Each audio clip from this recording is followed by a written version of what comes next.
Welcome to the Think Fit, Be Fit podcast, part of the Think Fit, Be Fit podcast network, where we put the power of dynamic fitness back in your hands one mental rep at a time. Effective thinking for potent fitness. Welcome to the show. This episode of Think Fit, Be Fit features a pioneer in manual therapy and a person who has had an incredibly huge influence on my career, Greg Roskopf. As the author of the Roskopf Principle, the Jumpstart book, and the founder of Muscle Activation Techniques, he not only developed the MAT program, but has also created a curriculum that this technique has been taught all over the world. Greg has devoted his career to the study of the cause and effect of the muscular system and how it relates to pain and performance. Greg has worked as a consultant for various sports teams, including the Denver Broncos, Utah Jazz, and Denver Nuggets. Beyond this, Greg works with clients of all physical capability levels who are looking to address challenges they experience due to injury, stress, overuse, or trauma to their muscular system. Greg started his career in California as a strength and conditioning coach at Fresno State, and fast forward to now, still works in the Denver area with the Broncos and other sports teams, and currently lives there with his family. Check out the jumpstartbook.com and muscleactivation.com to learn more about this technique. Enjoy the show. Okay, very exciting day here at Think Fit, Be Fit. Thank you so much for being here, Greg. Thank you. Yeah, I put on one of my clinic shirts just for the occasion. I've been involved with MAT.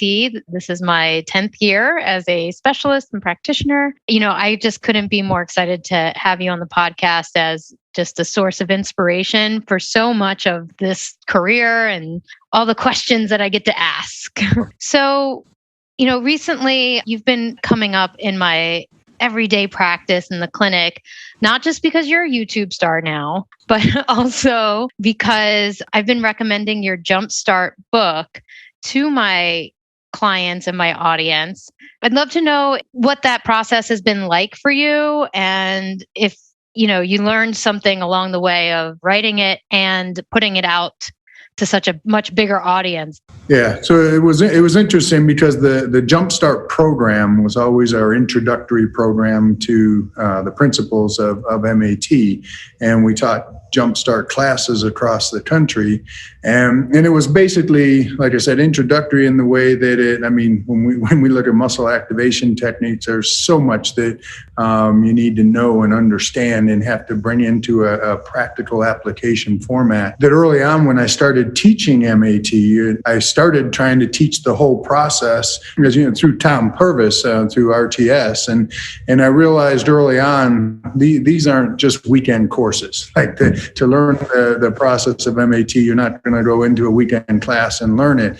And so I literally took a step backwards, and I put together, which was the Jumpstart program, that basically looked at wherever you see a limitation in range of motion, it's telling you that the muscles that move you there can't contract efficiently, so they can't shorten into that range, and the opposite muscles show up as being tight. And those are the foundational principles of MAT.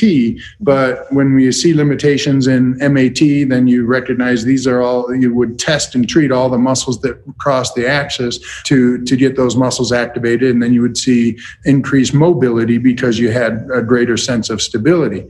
But that was understanding the muscles, the origin insertion, how to palpate. Creating hands-on therapy.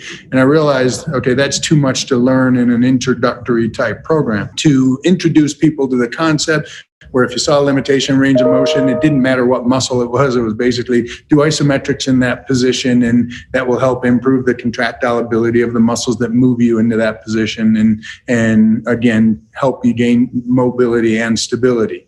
And so we've done that for years, educating students, and that got a lot of people into our specialist program. As they started working with the foundational principles, then they wanted to learn more. So during the COVID, I had a little extra time on my hand. And so I decided, basically it was like we kind of backed off on teaching the Jumpstart program and the in-house. It was hard to have anything in-house. And I'm like, this is a perfect time to put this out there to the public. And so the Jumpstart book basically introduces all the principles, the foundational principles behind MAT, how it's different, how it was developed, and scientific rationale behind what we're doing. And so the first couple chapters are really for anybody. It just tells, basically, here's what MAT is, here's how it's different. And so it's a good starting point for anybody, any practitioner that wants to start implementing it, whether they're a trainer, a physical therapist, chiropractor, really looking at the muscle system and saying, here's ways that I can positively impact muscle contractile abilities at the most basic level. And again, the idea behind this is, once you start working with the process, it's a paradigm shift in the way most people think in many modalities. And so once people start working with the process, then it's now we have a whole education system with MAT if they want to learn components of MAT and become a specialist in that field. Mm-hmm. So it's a good introduction for people to understand the foundational principles of MAT. That's amazing. So what do you think it could help people who are just exercising frequently help address their own problems?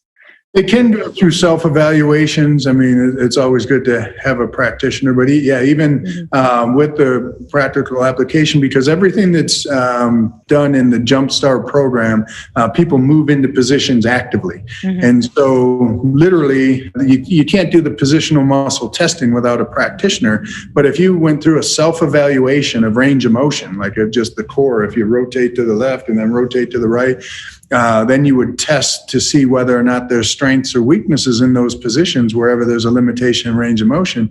But if you have a limitation in range of motion, let's say you don't rotate to the right as far as you can rotate to the left, you can perform home isometric contractions to help try and improve that communication between the nervous system and the muscle system, regardless of whether you've tested the position to determine whether there's weakness. So it definitely can be a benefit for people just trying to do self-assessments. Yeah. For me, I'm one of those specialists or a coach, if you will, even I ask for the best out of my clients. Mm-hmm. And I think a part of that is really about, can you get to the point of assessing your own range of motion? Because when they ask me questions about their exercise, guess what? I'm asking, did you check to see if you could do that motion? Oh, yeah. And, so for me, I've been recommending it to a lot of my clients. And I just think it's so cool to get them just so invested in their process. It's, one of the big rewards of, this career path. As MAT's gotten so popular, I've had the opportunity to work with professional athletes, and so many of my colleagues do as well. So I get a little choked up each time I watch one of the players that I work with, on the field. So I'm curious about if you have any tips for handling the ups and downs of working with professional athletes and even and being very public, with Bryson and being kind of closely associated with his success. Literally, when I take on a new client, I literally have a personal investment in their health. I had a professional athlete that just came in for the first time about 2 weeks ago, and it took. He reached out to me probably a few months ago, and it took a couple months to get him in and on my schedule. He flew in from out of town. And one of the things that I told him is that now that I have you as a client, now I have a personal investment in you. It took 2 months to get here, but now, I'm responsible, or I put that on myself to be responsible for your health, if you want to say, from a neuromuscular standpoint. And so it's a lot of responsibility. Every client that walks in the door, whether they're athletes or not, that's the way I look at it is, they came here, they're paying a good amount of money to try and get healthy. And that's what we're selling, if you want to say.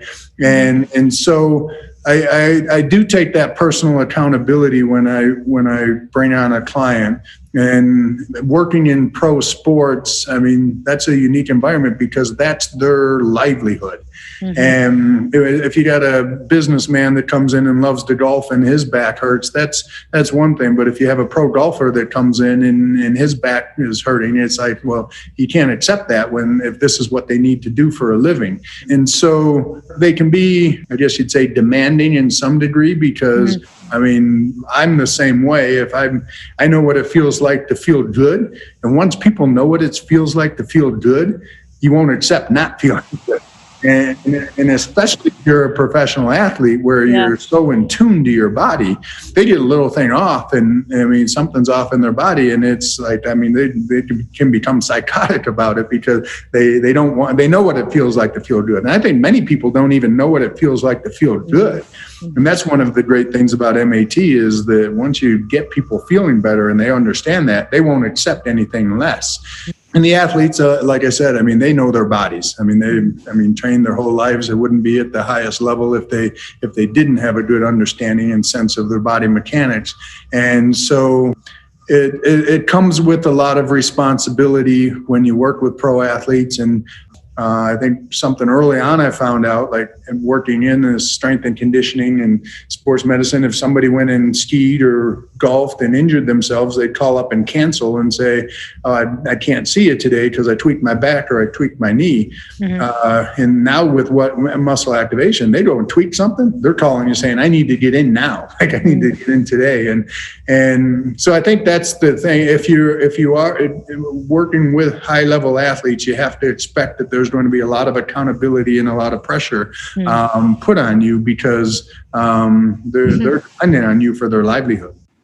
I want to come back to that word you used, responsibility and like accountability. And I just know this from, kind of being on the inside of, having had so much, one-on-one time with you in the RX program and all this other stuff. Can we talk like the idea of accountability and responsibility? It brings up like recovery as part of the process. And, one of the struggles I have day in and day out is being able to communicate how important that is for anybody's process who is interested in like just being strong or feeling good.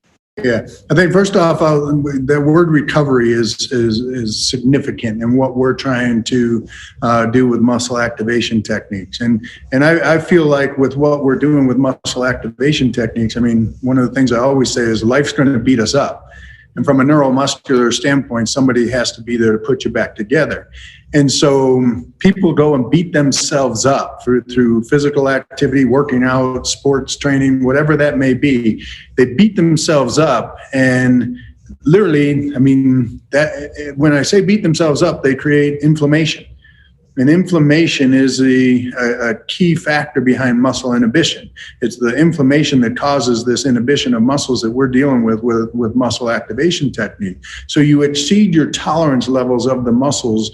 And once you exceed those tolerance levels, it's like you have this inflammatory response that basically the body has to go through. And the end result of an inflammatory response is growth and repair of tissue. And so it's healing. And that's, we know when we work out, you break your muscles down and you get sore. And I mean, the thought is then, and when they recover, they get stronger. But if they don't recover, I think that's the first key. If you don't allow them to recover, then you're on this downward spiral. They can't heal.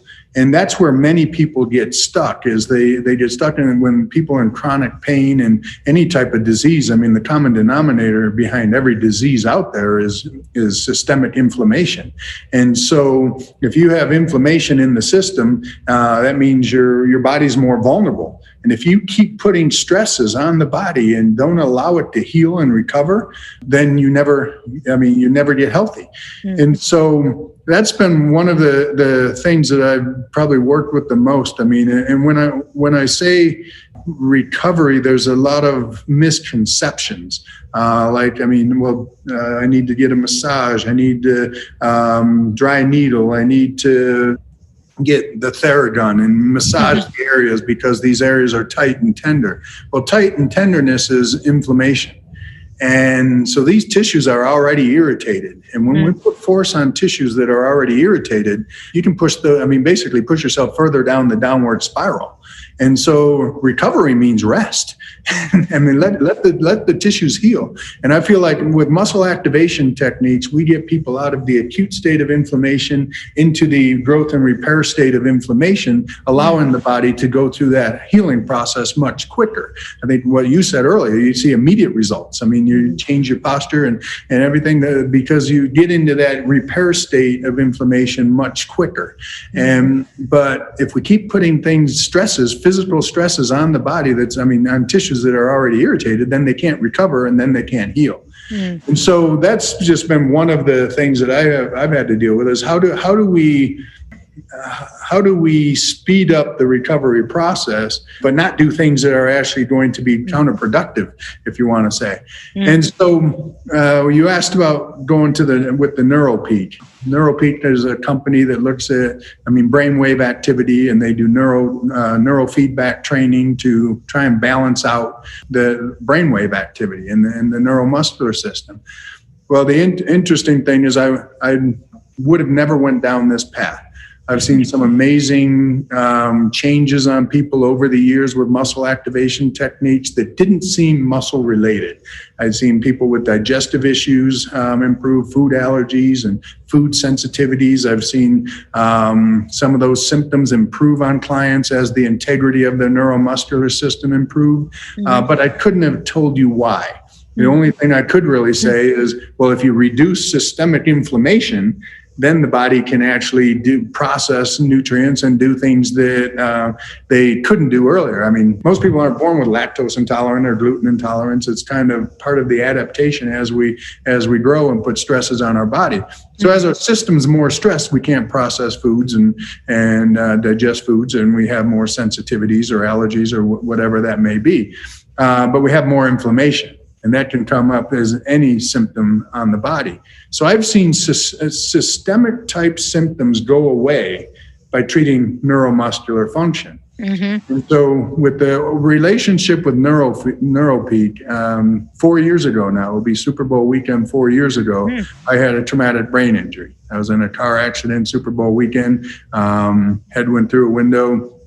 Ended up in ICU in Vegas for a week. We were in a taxi cab going home from Vegas the morning after the Super Bowl, and a woman ran a red light like 40 or 50 miles an hour and put me in ICU for a week and didn't remember a thing. And then I got put in Craig Hospital, a brain and spinal cord hospital here in Colorado. They flew me on a medical flight to put me there. And the first first awareness that I had was when they were putting me on the plane and to get to Denver. And so I don't remember the whole week. I don't remember the accident, anything. And so, pretty significant. So then I'm in this brain rehab center for a week for a month. And I had to relearn. They had to walk me with a strap and everything. I had to relearn how to walk. And the interesting thing is when they signed me into Craig Hospital, I was like, you know what? I submit myself to this place because they're the specialists in spinal cord injuries, brain injuries, and this is out of the scope of what I do. And literally, I'm typically thinking I'm dealing with healthy brains and dysfunctional muscle system. And now I had a dysfunctional brain. So I submitted myself to, these doctors and everything. These are the specialists. And the interesting thing is what I found out over time is it wasn't out of the scope of what we do with MAT.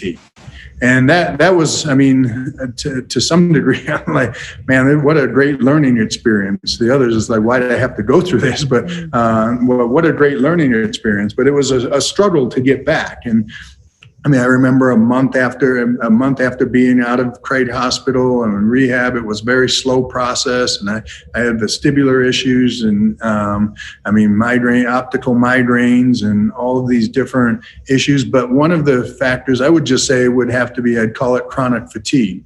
I went to walk my daughter to a park and literally come back from the park and just walking down the street and back and come back. And I had to lay down because I was so fatigued. And this was 2 months after the accident. And I'm like, I'm not healthy, even though they released me from the brain center. And it's like, I'm not healthy. Well, the interesting thing is every time I would overload my system, and because my tolerance level was so much lower, like I said, walking my daughter to the park would put me out. All of my neurological symptoms would come on, from anxiety to aggression to literally emotional instability. I could be telling you this story right now when I was in a bad state, and I'd start crying, and it was like, what is going on? How come I can't control my emotions? And these were things that came with a traumatic brain injury that I didn't understand. Now, 4 years later, I completely understand it and living it, and I can see these changes and fluctuations that can occur. And one of the neatest things is as I was released from Craig Hospital, I did the outpatient therapy. I started getting treated at our corporate facility. And I'd come in and I'd slowly got back to work, and I'd start seeing clients, and work would break me down. The physicality of work would break me down physically. Like all of a sudden my back would hurt, my neck would hurt, my shoulders would hurt. But all of a sudden, all those symptoms from the head injury would come on. So when I exceeded my tolerance levels, my physical tolerance levels, all the emotional symptoms would come on. And so I realized that work is breaking me down. But the interesting thing was, every time I would get treated, like I'd working, and I worked through Friday, and I'd go home and have a week. I'd stay in bed all weekend because I felt so bad. And then on Mondays, I would get treated. And it was like all my symptoms would go away after I would get treated. And it was just an interesting correlation. Wow, this makes me feel good. And I thought MAT had nothing to do with these symptoms that were, head symptoms that related to the traumatic brain injury. So it was just an interesting correlation that would make me feel better. And so then literally a year later, we go to dinner. It's one of the first times we have a date night. My wife and I, we go to Valentine's Day, we go to Shanahan's restaurant. Mike and Kyle Shanahan, and we had great relationships with them over the years. And Kyle Shanahan, the head coach with the 49ers, he tells me that, just really cared about what happened to me, everything. They had reached out a few times, just checking in. And he tells me that they're working with this brain group called Neurofeedback. And they had brought him in. As Dr. Royer was the main doctor with the company that developed the program, and said, we need you to meet him because I think this can help you as you're recovering from this head injury, because I still wasn't right. So we need you to connect with them. And so they got me connected with this Dr. Royer, and they got me started on a program of neurofeedback. And I have a system. I actually just did my breathing techniques and analyzed my brain activity right before we got on this call. So I have a system where we get online and talk with the tech and measure brain activity and breathing with HRV. And it's been something I've done ever since that Kyle and Mike introduced me to this doctor and to Neuropeak. And so the interesting thing was, I'd still go through these weeks where as I worked, I just felt worse and worse, and I'd have miserable weekends, and then I'd get treated on Monday and feel good, and that'd start me through the week. But then by the end of the week, I'd feel horrible again. And so it was the physical stresses of my work that was breaking me down. And so now I had the ability to analyze brainwave activity. I can do it at any moment in time. I could analyze my brainwave activity. And so one weekend I had a real bad weekend, and I come in on Monday, and I would do the neurofeedback with them every Monday, which I still do. And we do the neurofeedback, or we measured my brainwave activity, and the numbers are horrible. It correlated with how I felt. And the numbers are horrible. We do the neurofeedback, and it makes nominal change, but doesn't bring it in the brainwave activity into a level that would make me feel good, because there was 100% correlation between how I feel and where my brain activity was. It was pretty interesting to see that, wow, this transfers over. And that's what they're seeing with anxiety and depression and post-traumatic stress. They know that if they can normalize brainwave activity, that they can get people off of antidepressants and anxiety medication and ADHD medication, that normalized brainwave activity can, get people off medication. That's what they sell. That's what they do and that's a whole program based on their neurofeedback. Wow. And so they end up, so this day I have a horrible weekend. We do the neurofeedback. It makes nominal change. And I said, you know what will be interesting? I literally every week I get treated on Monday after we do this neurofeedback, and I feel better. And I said, I'm going to measure, we'll get back online and we'll measure brain activity after my treatment.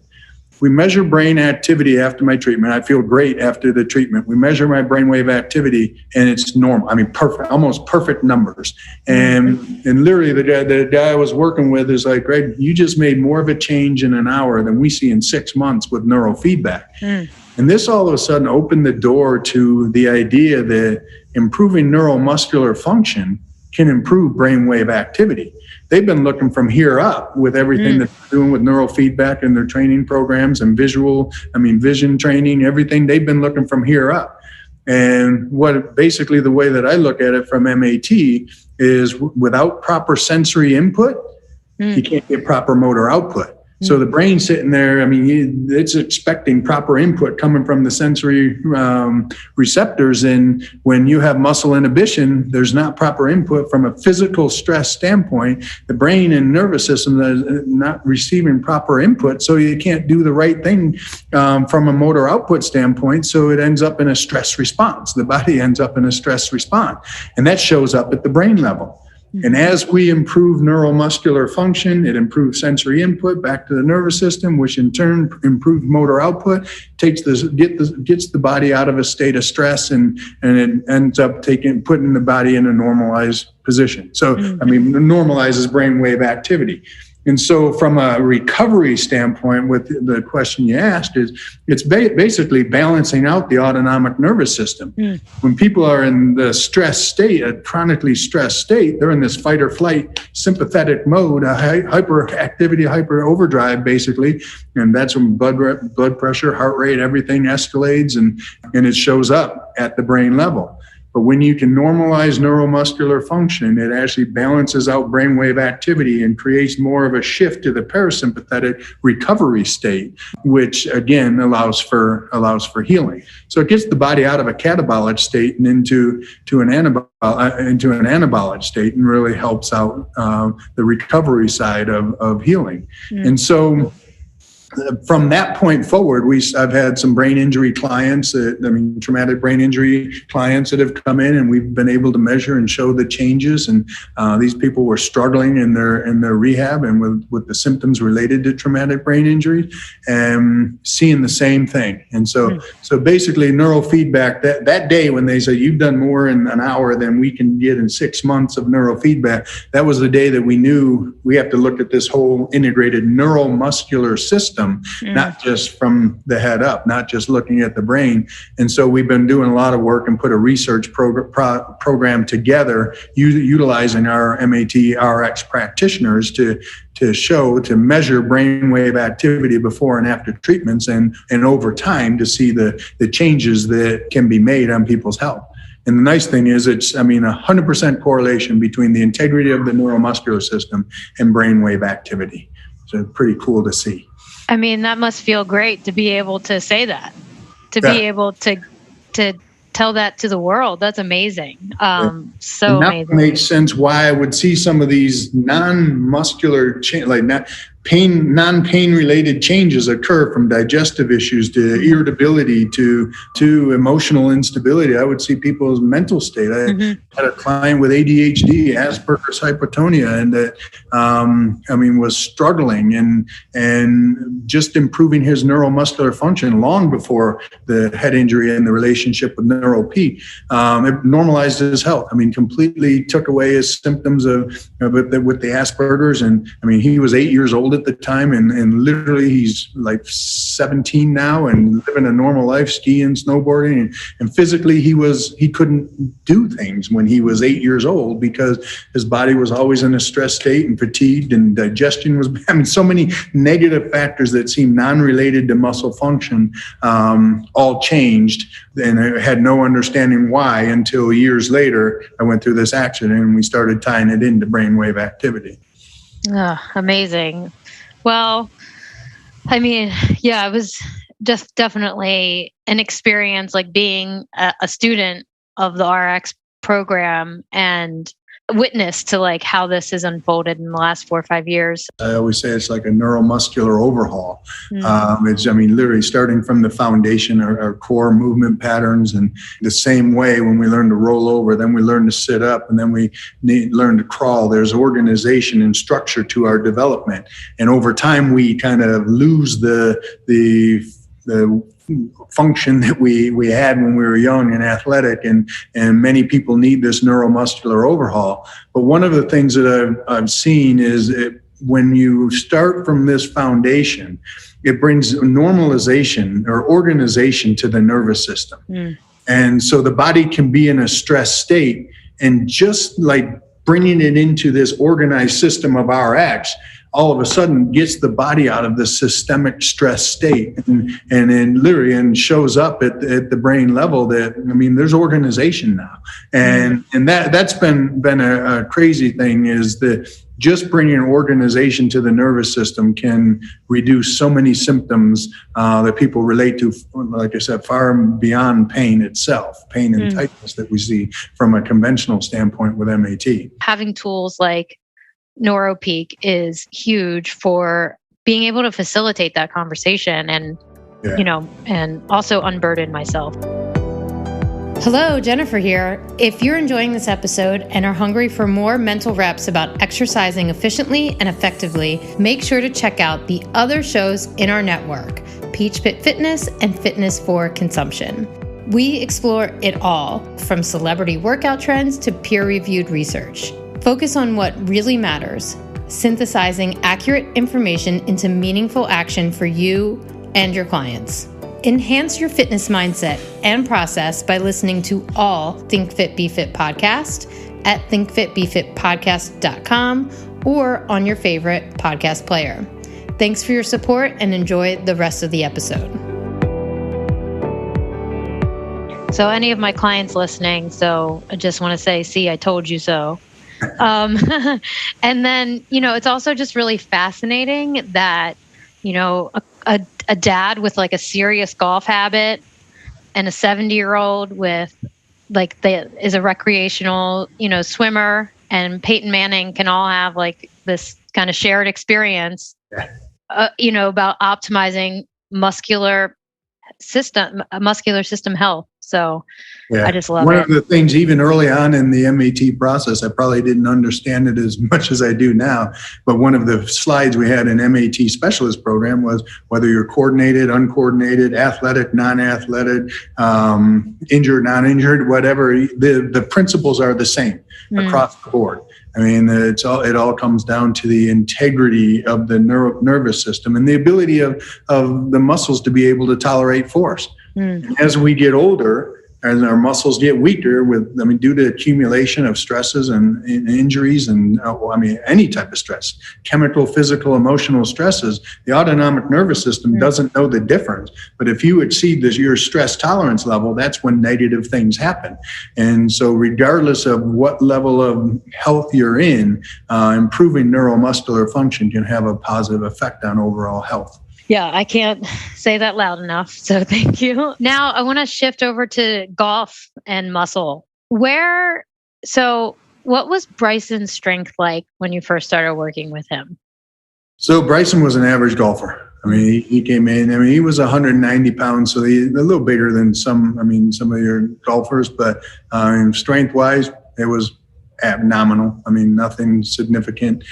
It was interesting because Bryson came in for, the RX program to improve his mechanics related to golf. He had some back issues and some hip issues. And he was young. He just got on the tour. At this point in time, he hadn't won an event, and he still was concerned that I remember at one point talking, he had 8 events left on basically that year, that if he didn't do something significant, he wouldn't have his tour card anymore. And I see this so many times with golfers struggling to try and get on the tour and get their tour card or maintain it. And he literally, at this point, he had like 8 tournaments left. And he goes, I need to win something. And so the interesting thing was the main reason he came. I mean, he knew about MAT, he knew about me. We set him up with one of our practitioners in Dallas when he was at SMU. And so once he went pro, that's when he wanted to work with me. And so, ironically, we worked for about a month and it came out like twice, I think, in maybe a month or a month and a half. And then I had the car injury. And so had to put some time off. And he was one of the first people that I took back because it's like, okay, he's coming in from out of town. I don't have this responsibility of seeing him weekly or anything like that. So I said, you know what? I don't know what I can do if I can do it, but let's just, get you out here. And he's like, worst case, we can just talk about golf and mechanics and everything like that. And so he came out and we were working on just making sure his body could tolerate the forces of golf. That's really the initial state. And then he was doing great. Mobility, stability, increased, little transfer into his club head speed, nothing profound, but he was improving his club head speed and ball speed. But there was nothing related to the strength side of it. But now I'm personally going through my frustrations of trying to get healthy. So this is literally months after me finally getting back to work and realizing that tolerance levels were low and that I was exceeding my physical tolerance levels. So this put it in a new perspective. And I had all this equipment in my facility, which originally was designed to actually, as a follow-up, we get your muscles activated in the movements of the RX process. We'll have a piece of equipment related to every exercise, and this would be a great follow-up. But what I didn't realize was that the more isolated an exercise is, the greater chance it has of overloading and exceeding tolerance levels, and it can actually shut you down rather than make you stronger. And so that was my first eye-opener. This was before the accident that I realized it, but I had all this equipment. And it was like, the more isolated exercise is, like, you don't want to do isolated exercises on your own because you don't know whether if you exceed your tolerance levels, nobody's there to fix what they broke. And the same thing with deep tissue massage or stretching or anything like that. That's what I tell people. If you exceed a tolerance level, if that tissue's irritated and tender and you overload that tissue even more, you'll have negative effects, which is muscle inhibition, and the result can be tightness and pain. And so I'm coming out of the accident realizing I have to raise my tolerance levels. So I start with Megan at my office, who's been taking care of me with a main practitioner she's been working with me, I think 12 to 14 years now on my body, making sure we can get the tolerance, get through all levels of MAT and RX. And so we've been challenging tolerance levels with the exercise because I was so weak coming out of the accident. We were doing it in a controlled environment on myself, and we'd see these exercises shut me down. And then we'd treat and go back and do the exercise, and then the exercise wouldn't shut me down anymore. And so it's like, wow, we can improve tolerance levels.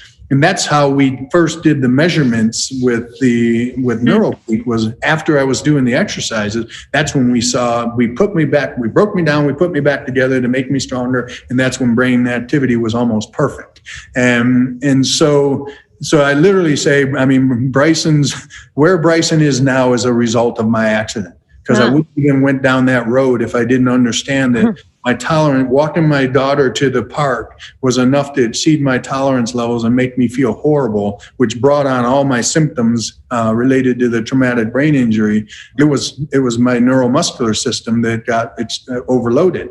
And so movement by movement, muscle by muscle, we started working through my body, and I was finding that I can tolerate things now. Work isn't breaking me down as much anymore. Like, it takes more to break me down as my tolerance levels got higher. So Bryson would come out, we're working on him, and he won a tournament. The John Deere Classic, I think, was the first tournament. Now he's got his tour card. He's on for a year, and now he wants to step it up. And so he's seeing what I'm doing with the exercise. He comes out here and comes for a couple of days at a time, hangs out, and we got conversations about it. And so this would be a good test study. Let's see what we can do here, like relative strength, and let's see what we can do. And the first day, we took him and we put him on 90 pounds on trunk rotation. spinal rotation, biggest movement in golf. Put him on 90 pounds, had him do 5 repetitions. And I mean, he was working to get the 5 repetitions, and it created weakness. And so what was strong, and which as we went through the evaluation, I put him on a specific forces related to those muscles. So the muscles that were strong now went weak, relating to the muscles relating to trunk rotation, which is pattern 1 in the RX process. Mm-hmm. So we get him activated, go through the process, get the muscles activated. He can now tolerate 90 pounds. Then we go to 110 pounds, so the next plate on the stack. 110 pounds shuts him down. We spend 2 hours working on trunk rotation. By the time we're done, bless your heart. Put him back, break him down, put him back together, break him down, put him back together. By the time we're done, he's doing 150 pounds for 5 repetitions and didn't shut him down. And it looked like 90 pounds did when we first started. Like he got stronger on the spot. It's not because he gained, at this point, he was still 190 pounds. So people ask, oh, is it because he gained so much weight? And it's like, no, it's his neuromuscular integrity. On the spot, we saw that type of change. That week he went home, and then within that week, his club head speed went from 117 to 125. It was the most significant change he'd seen in club head speed in anything that he's ever done up to that point. And so then that we're on to something. So then we went movement by movement, muscle by muscle. We went through all the patterns of the RX process, and the movements that he did, the weights that he started out with when we started, he's doubled on every single movement in the body. If he was doing 100 pounds, he's doing over 200 pounds. If he was doing 50 pounds on an exercise, he's doing 100 pounds. I mean, every single movement that we started with, where his strength levels were then that would shut him down and overload his system, have raised and doubled to the point that now with twice the force output, we can't even shut him down. And that's transferred into what he's doing in golf and why he's been able to do it and increase his club head speed and force output without injuring himself. Because he's strong and stable through great ranges of motion. And so he's increased mobility with increased strength. And many times I say, oh, golfers shouldn't work out because it will tighten them up. If you're not overloading the system and causing protective tightness, what happened with him is he increased strength through greater ranges of motion, and now he has more strength, more mobility, and stability through greater ranges of motion. And it's been an amazing thing to see. I could have never imagined where he'd be now compared to where he was then. Yeah, I was just thinking that, I think that's why the PED conversation comes up a lot, because it's like you've shortened the window of vitamin growth and repair, parasitic healing. So you break down, you heal it, you break down and heal it, and that's what steroids are supposed to do, is speed up the recovery and healing phase. And I can guarantee you, and he's just he gets PED tested for the Pro Tour, but they don't make it public. So he went out on his own to prove that. And he said, this is his steroid, is MAT. And he literally put that out there publicly. And the nice thing is since then I've had other golfers, and we're seeing the same changes on other golfers. And not only are we seeing the same changes on other golfers, I have 60-year-old executives that are coming in doing this same exercise-based program, and they're seeing the same type of strength gains that I've seen with Bryson and these other golfers. And these are 60-year-old broken down guys that shouldn't be we're on a downward spiral. You're supposed to get stronger when you get older. And there's literally one ex-athlete, well-known ex-athlete that got beat up in his career. That literally, he came in a week ago, or a couple of weeks ago, he had 7 PRs on these movements as we're going through, in a series of going through all the different movements. And it's like, this isn't supposed to happen. He was broken down and on his way. He was aging. And now it's literally what I call reversing the aging process from a neuromuscular standpoint. Yeah. It's like such a, when you step back and look at it, it's like, that's a big statement. But even from the perspective of I see this stuff day in and day out, and that still blows my mind. But, I have had enough experience where, I'm banking on that process myself. Here we go. Stronger and staying young. Yeah. Every day. And same thing. One thing I can always say is I do all of this for selfish reasons. I mean, it's all like, I don't care if anyone else if anyone else believes in MAT or this process, as long as I have someone taking care of me the rest of my life, I'm good. Yeah. And literally, because now I'm 58 doing things I couldn't do when I was 25, when I had my fractured vertebrae.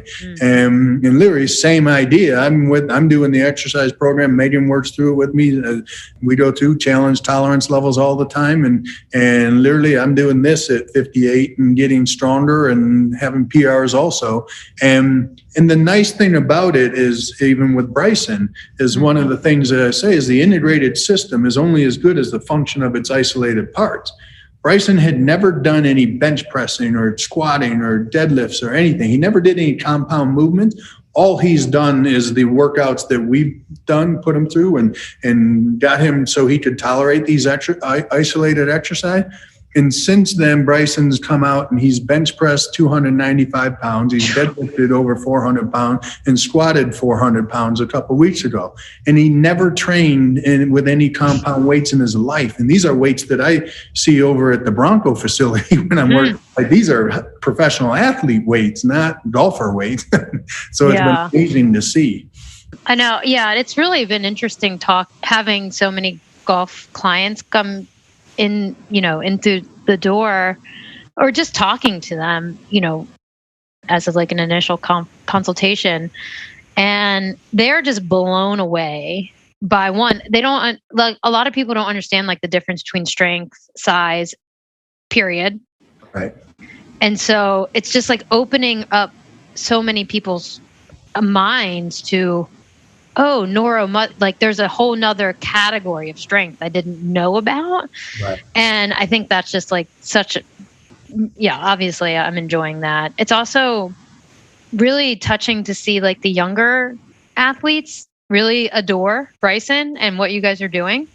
And I do love working with younger male athletes. It's one of my, I worked in a soccer club for years, and most of the athletes I was working with were like teenage boys, college age, and I'm just like, it's so inspiring because it's really hard to inspire that group intellectually, and you guys are doing it. So I just wanted to say congrats to that. And then I guess my last question, besides, bacon, getting you up in the morning and getting you so sized, what's the other thing about, being the visionary of MAT, the creator? What's that thing that like drives you every day? One of the things, like I said, when I have these, literally 60-year-old men getting stronger and healthier. The one athlete I'm talking about, knee replacement, hip replacement, shoulder surgeries, he's had so many injuries. And now I'm seeing him at 62 years old after a 17-year professional NFL career at a high level, seeing him do things that he shouldn't be able to do with degenerative knees and degenerative hips. And out of the 43 movements, he can do any movement pain-free. And that's quadricep knee extension, hamstring curls, and with increased strength and mobility through these ranges of motion that they never thought he would get back. And so, let alone the professional athlete and the high-level athletes that come in, and I see these changes and seeing it transfer into what they're doing in their sport, it's like, this is for everybody. Just like MAT, I say, who's MAT for? Anyone with a muscular system. But from an exercise standpoint, as I see these type of changes, Bryson's in the public eye showing it, but I see this every day with the majority of my clients I have on this weight-related program, and they can be out of shape, they can be non-athletic and the most dysfunctional, and they're actually the people that need it the most because they're so weak. And all of a sudden they start to get a little bit of strength that now they can go exercise without breaking themselves down, which they've avoided exercise because they would always injure themselves. And so I see it across the board. And I guess if you say, what's the future, is the way I shake my head every day and see these changes as we get people trained in this modality. It's like, I can kind of show, it's like, this is facility that has all the equipment for the 43 movement patterns. And literally, I see that as a model. I see that as a model of the future, that this can redefine exercise as we know it. Because whenever we go into the gym, even when I taught in the health and fitness industry, and I'd say how many people here have pain or have clients that have pain, and everyone would raise their hand. Then I would say how many people here have pain, and everyone would raise their hand. It's like, well, something's wrong with the industry. From the health and exercise standpoint, something's wrong with the industry. And part of it has to do with we're putting forces on the body that most people can't tolerate, especially as they get older. And all the aches and pains that we relate to aging have to do with the failure of the muscle system to tolerate forces. And so I really believe that you get a model like this where people can get trained movement by movement, muscle by muscle, to retrain neuromuscular function and raise tolerance level through the isolated parts. Then the integrated system functions as a whole. And I think literally this can change exercise as we know it. I see this as being the future of exercise. And you have to say, what's the future? And my goal is, before I die, it's like this model needs to be everywhere. But the only way this model can be everywhere is if the people are trained like you to be able to implement the model, because it's a high level skill that comes with it. So it would be the highest level personal training you could ever find. So. Yeah. Choo choo. Let's go. That's amazing. Thank you for this one-on-one time. I'm so excited to get out back to Denver. And I really miss in-person classes and stuff. Yeah. So thank you so much. And I can't wait to share this with the world. All right, thank you very much. Thanks for having me. Yeah, my pleasure.